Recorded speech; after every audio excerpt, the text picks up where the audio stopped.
తాకట్లో ఉన్న మీ బంగారాన్ని విడిపించి ఆ రోజు ఆన్లైన్ రేటుకి కొంటాం. Sharma gold company. నమస్కారం గురుగారు. నమస్తే అమ్మా. శివుడికి అత్యంత ప్రీతికరమైన రోజు మహాశివరాత్రి అని చెప్తూ ఉంటారు.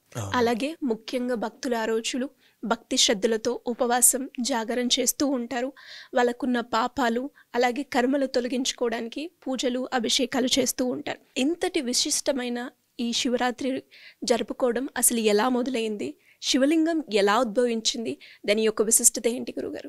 వాగర్ధావివ సంపృక్తో వాగర్ధ ప్రతిపత్తయే జగతః పితరో వందే పార్వతీ పరమేశ్వరౌ. అంటే ఆది దంపతులైనటువంటి ఈ యొక్క పార్వతీ పరమేశ్వరుడు యొక్క స్వరూపంలో పరమేశ్వరుడు యొక్క ఆవిర్భావన ఎలా జరిగిందంటే, ఒక రోజున అంటే కొన్ని విషయాలు మనం పురాణాల్లో కానీ ఎక్కడైనా చదువుతున్నప్పుడు కొన్ని విచిత్రంగా అనిపిస్తుంటాయండి. చతుర్ముఖ బ్రహ్మ అని మనం పిలుస్తూ ఉంటాం. నిజానికి ఆయనకి పంచముఖాలు అంటే 5 ముఖాలు ఉంటాయి. ఆయన సృష్టికర్త, విష్ణుమూర్తి నడిపించేటువంటి ఆయన, అదేవిధంగా శివుడు లయకర్త. ఈ యొక్క బ్రహ్మ విష్ణువులకు ఒకనాడు ఒక రకమైనటువంటి తగువు అనేటువంటిది ఏర్పడింది. అంటే గొడవ, ఒక కలహము. ఏమిటనంటే, నేను ఈ సృష్టిలో ముందు ఆవిర్భవించాను, లేదా నేను గొప్ప అంటే నేను గొప్ప. అప్పటికి సృష్టిలో ఏమీ లేవు, పంచభూతాలు కానీ ఆకాశం కానీ వెలుగు కానీ ఏమీ లేవు.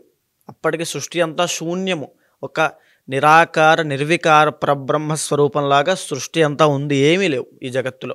ఆ సమయంలో జరిగేటువంటి ఈ తగువులో నేను గొప్ప అంటే నేను గొప్ప అని కొన్ని వందల వేల సంవత్సరాలు బ్రహ్మ విష్ణుమూర్తి ఇద్దరు కూడా గొడవలు ఆడుకోవడం, అదేవిధంగా ఒకరి మీద ఒకరు యుద్ధం చేసుకోవడం, అస్త్రాలు ప్రయోగించుకోవడం లాంటివి ఎన్నో జరిగాయి. అలాంటి సమయంలో ఒక అద్భుతమైనటువంటి ఒక తేజస్సుతో ఉన్నటువంటి ఒక శివలింగ ఆకారంలో ఉండేటువంటి ఒక స్తంభం వాళ్ళకి కనిపించింది.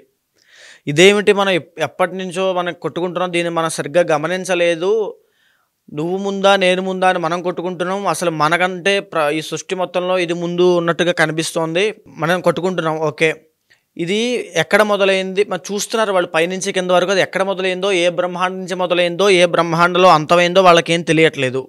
బ్రహ్మదేవుడికి విష్ణుమూర్తికి కూడా. ఎవరైతే యొక్క లింగాకారం యొక్క ఆదిని కానీ అంటే మొదలు కానీ, లేదా ఈ లింగాకారం యొక్క అంతం కానీ ఎవరు కనిపెడతారో, అప్పటికే చాలా దూరం వెళ్ళి చూసారో, వాళ్ళకి ఏం తెలియలేదు, కనిపెడతారో వాళ్ళే నిజమైనటువంటి మన ఇద్దరిలో గొప్ప.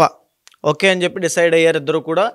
బ్రహ్మదేవుడు హంసవాహనం ఎక్కి పైకి వెళ్ళారు ప్రయాణం చేయడానికి. కొన్ని వేల లైట్ ఇయర్స్ అండి, అంటే ముందుకు అలా ప్రయాణం చేస్తున్నారు ఏమీ కనబడట్లా. విష్ణుమూర్తి వరాహ అవతారం ఎత్తి కిందకి ఆ యొక్క లింగాకారం కిందకి ప్రయాణం చేస్తూ కొన్ని వేల కాంతి సంవత్సరాల కిందకి వెళ్తున్నారు ఏమీ కనబడట్లా. కొన్ని లక్షల సంవత్సరాల తర్వాత వాళ్ళు ఆదిని కానీ అంతాన్ని కానీ కనిపెట్టలేకపోయారు. యథావిధిగా మళ్ళా విష్ణుమూర్తి ఆ కాంతి సంవత్సరాలు ప్రయాణం చేసి మళ్ళీ పైకి వచ్చి నేను కనిపెట్టలేకపోయాను అని చెప్పి నిజం ఒప్పుకున్నాడు.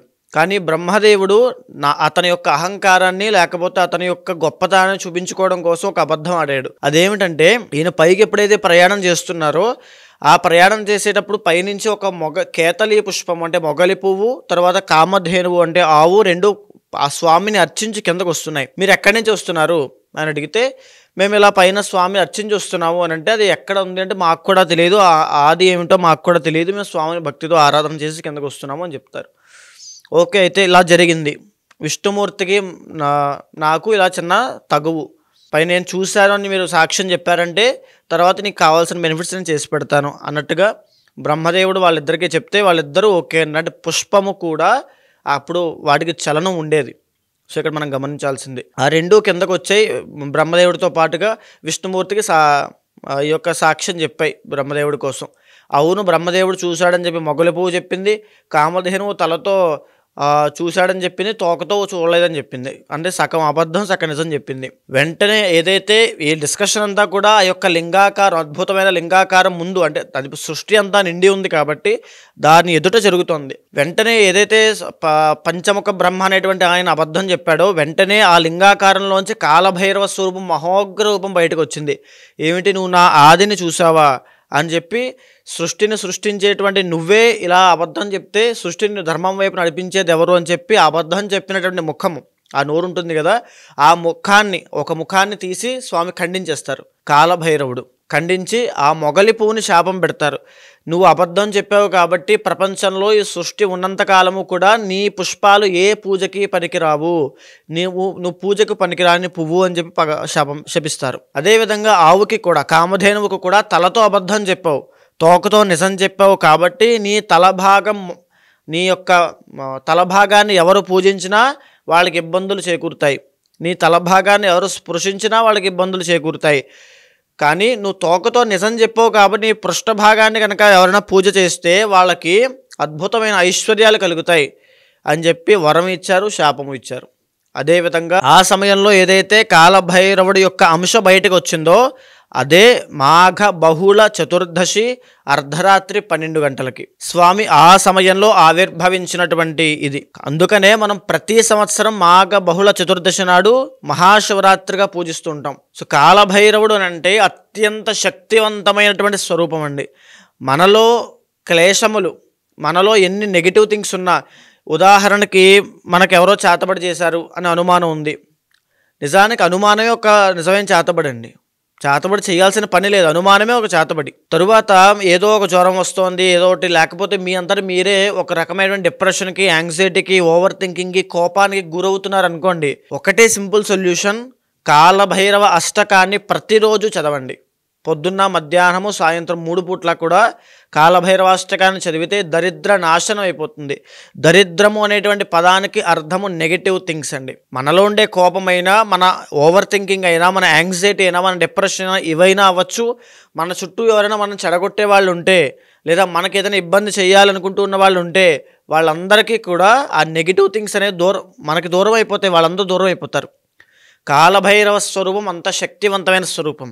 అందుచేతనే ప్రతి మహాశివరాత్రికి అర్ధరాత్రి వేళ కనుక, అంటే 12 గంటలకు లింగోద్భవ కాలంలో ఎవరు కాలభైరవాష్టకాన్ని చదివినా వాళ్ళకి సంవత్సరమంతము కాలభైరవాష్టకం చదివితే ఎంత ఫలితం వస్తుందో అంత ఫలితం వస్తుంది. అదేవిధంగా లింగోద్భవ కాలం అంటే రాత్రి వేళ జరిగింది కాబట్టి స్వామి కోసము, శివుడి కోసము ప్రతి భక్తుడు కూడా ఆ రోజున జాగారం ఉంటారు, ప్రతి భక్తుడు ఉపవాసం ఉంటారు, ప్రతి భక్తుడు స్వామికి అభిషేకం చేయడము, ఆ అభిషేకం చేసి దాన్ని చూస్తూ పులకించుకోవడం అనేటువంటి జరుగుతూనే ఉంటుంది. ఎవరైతే మాఘ బహుళ చతుర్దశి నాడు అర్ధరాత్రి వేళ లింగోద్భవ కాలంలో స్వామికి ఏకాదశ రుద్రాభిషేకం చేయిస్తారో, ఏకాదశ రుద్రాభిషేకం ఏకాదశ రుద్రులకి ప్రతీక. ఎవరైతే స్వామికి 1,00,000 బిల్వపత్రి పూజ చేస్తారో అర్ధరాత్రి వేళ, అదేవిధంగా స్వామివారి ఎదుట నుంచుని కాలభైరవాష్టకాన్ని పారాయణ చేస్తారో, లేదా ఇవన్నిటికంటే ముఖ్యమైనటువంటిది సిరి గారు సేవించడము, అదేవిధంగా తపస్సు చేయడము. అంటే మనము చాలామంది ఏంటంటే ఇన్ని కొబ్బరికాయలు లేకపోతే ఇన్ని చేస్తాననే స్వామికి అనుకుంటుంటారు. అవేమి కాదండి. భక్తి కావాలి, నిజాయితీ కావాలి స్వామివారి దగ్గర. ఆ ధర్మము, ఆ భక్తి, ఆ నిజాయితీ ఉంటే స్వామి మన ఎదుటే కూర్చుంటాడు. అలాగా ఎవరైతే మాఘ బహుళ చతుర్దశిని సద్వినియోగం చేసుకుంటారో, సంవత్సరంలో ఎన్ని మాస శివరాత్రులు ఉంటాయో ప్రతి నెల, ఆ శివరాత్రులను అన్నీ కూడా చేస్తే ఎంత ఫలితం వస్తుందో ఒక్క మహాశివరాత్రి నాడు అర్ధరాత్రి వేళ చేస్తే అంత ఫలితం లభిస్తుంది. అయితే మనము ఆస్ట్రాలజీ పరంగా కూడా చూసినప్పటికీ కూడా ఒకటి మనకి స్పష్టంగా కనబడుతుందండి. జాతకంలో ఎలాంటి దోషాలున్నా, లేకపోతే ఎలాంటి యోగాలున్నా అవన్నీ కూడా దేనివల్ల సంభవిస్తాయి అనే క్వశ్చన్ మార్క్ మీకు వస్తే ఒకటే ఆన్సర్, కర్మ. మనకి ఎక్కడో ఒక పుణ్యకర్మ ఉంది కాబట్టి మనం సుఖాన్ని అనుభవిస్తూ ఉన్నాం, మనకి ఎక్కడో ఒక పాపకర్మ ఉంది కాబట్టి మనం దుఃఖాన్ని, కష్టాన్ని, సమస్యను అనుభవిస్తూ ఉన్నాం. చూసేటువంటి మీకైనా సరే ఎలాంటి కష్టాలున్నా, ఎయిదర్ అప్పుల బాధలు అవ్వచ్చు, వివాహం తొందరగా అవ్వట్లేదు అనేటువంటి సమస్య అవ్వచ్చు, లేకపోతే డబ్బులు నిలబడట్లేదు అనేటువంటి సమస్య అవ్వచ్చు, పై అధికారులతో ఒత్తిడి వల్ల మీరు మెంటల్ టార్చర్ అనుభవించడం అవ్వచ్చు, కుటుంబ ఒత్తిడి అవ్వచ్చు, మ్యారీడ్ లైఫ్లో ఇబ్బందులు అవ్వచ్చు, మీ శరీరంలోనే ఎన్నో ఆరోగ్య సమస్యలు మిమ్మల్ని తినేస్తూ ఉండొచ్చు, విపరీతమైన ఓవర్ థింకింగ్ ప్రాబ్లం, ఎవరికి చెప్పుకోలేనటువంటి బాధ, ఆ భయము ఎన్నో ఉంటాయి. నేను జాతకాలు వింటున్నప్పుడు నేను వింటాను కాబట్టి అండి.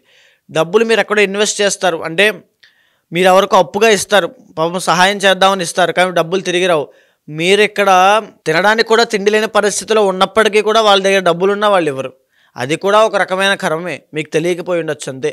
సో అదేవిధంగా వృత్తి విషయంలో మీరు ఎంత కష్టపడినా, మీకు ఎంత టాలెంట్ ఉన్నా, మీకు ఎంత కెపాసిటీ ఉన్నా, చిన్నప్పటి నుంచి ఫస్ట్ ర్యాంక్ అనుకుంటారు, కానీ జీవితంలో సెటిల్ అవ్వడం చాలా కష్టపడతారు, వాళ్ళకి తెలుస్తుంది. అదేవిధంగా మీ కుటుంబంలో అవ్వచ్చు, సమాజంలో అవ్వచ్చు, కావాలి మిమ్మల్ని టార్గెట్ చేసి, లేకపోతే మిమ్మల్ని ఏదో ఒక ఇబ్బందికి గురి చేయాలని, ఒక నరదృష్టి పెట్టాలని, ఏదో ఒక ఇబ్బంది, ఒక నెగిటివ్ ఫేజ్లోకి తీసుకెళ్తూ ఉంటారు మీ పని మీరు చేసుకుంటూ ఉన్నప్పటికీ కూడా.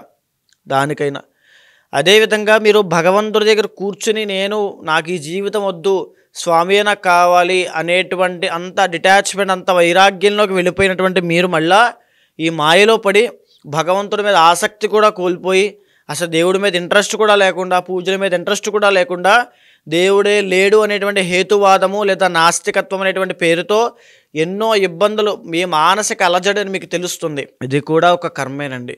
భగవంతుడికి దూరం అవ్వడమే నిజమైనటువంటి కర్మ. గురుగారు, మీరు అన్నట్టుగానే ప్రతి ఒక్కరు కూడా ఏదో ఒక సమస్యతో జాతకరీత్యా ఎలాంటి దోషాలున్నా వాళ్ళు ఎదుర్కొనే సమస్యలకి అంటే పూజను లేదు అంటే దానికి సంబంధించిన పరిహారాలు చేసుకోవాలి అంటే, అండ్ రీసెంట్గానే మీరు ఒక వీడియోలో కూడా చెప్పడం జరిగింది, మహాశివరాత్రి రోజు వారకున్న కర్మను కూడా తొలగించుకునే గొప్ప అవకాశం ఉంటుంది అని. అది ఏ విధంగా పాసిబుల్ అవుతుందంటారు? నేను ఆల్రెడీ చెప్పానండి. ఏదైతే మన భక్తి ఏదైతే ఉంటుందో ఆ భక్తి మాధ్యమం అనేటువంటిది భక్తి మాధ్యమంగా మారి భగవంతుడి దగ్గరికి వెళ్ళినప్పుడు మనం చేసిన కర్మలన్నీ కూడా ప్రాయశ్చిత్తం అవుతాయి. ఎప్పుడైతే ఇప్పుడు మన మార్కండేయుడు కథ నేను ఒక ఎగ్జాంపుల్గా చెప్పానండి ఆ వీడియోలో. ఏమిటనంటే మార్కండేయుడు ఒక మహాశివభక్తుడు. మీలాగే మీరు ఎలా అయితే దైవాన్ని ఖచ్చితంగా ఏదో రోజు నా కష్టాలన్నీ తొలగిపోతాయని నమ్ముతారో, అలాగే మార్కండేయుడు కూడా మహాశివభక్తుడు. వాళ్ళ తల్లిదండ్రుల యొక్క ఆయుష్ పూర్తయిపోయి వాళ్ళు చనిపోయిన తర్వాత వాళ్ళకి ముక్తి రావాలి అని చెప్పి శివ ఆరాధన చేస్తూ ఉన్నటువంటి వాడు.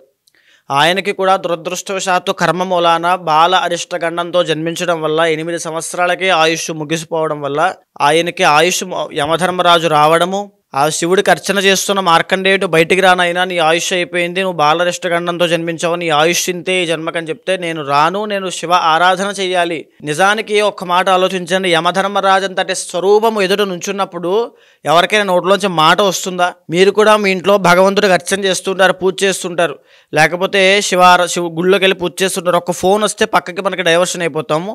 మన ఇంట్లో ఏదైనా చిన్న పని ఉంటే మళ్ళీ గబగబా పూజ చేసి వెళ్ళిపోతాము. కానీ యమధర్మరాజు అంతటి వాడు ఎదురొచ్చి నుంచున్నా నువ్వు చచ్చిపోవాల్సిన సమయం వచ్చేసింది, నువ్వు చచ్చిపోతున్నావు అని 1 నిమిషంలో అని చెప్పినా ఏమాత్రము కంగారు పడకుండా ఎదుటున్నది ఒక రాయో శిల్పమో ఏదో కాదు, డైరెక్ట్గా శివుడే అనేటువంటి నమ్మిన మార్కండేయుడు యమధర్మరాజుకు కూడా నేను రాను, నేను శివార్చన చేసుకోవాలి అని చెబుతాడు. అది భక్తి అంటే. ఆ చెప్పేటువంటి మార్కండేయుడికి సమాధానంగా యమధర్మరాజు నువ్వు ఇలా నా మాట వినవని చెప్పి యమపాశాన్ని విసరగా అప్పటికే కూడా భయపడకుండా ఆ భక్తిని ఇంకా పెంచి స్వామిని ఆలింగనం చేసుకుంటాడు. చంద్రశేఖర చంద్రశేఖర చంద్రశేఖర పాహిమామని.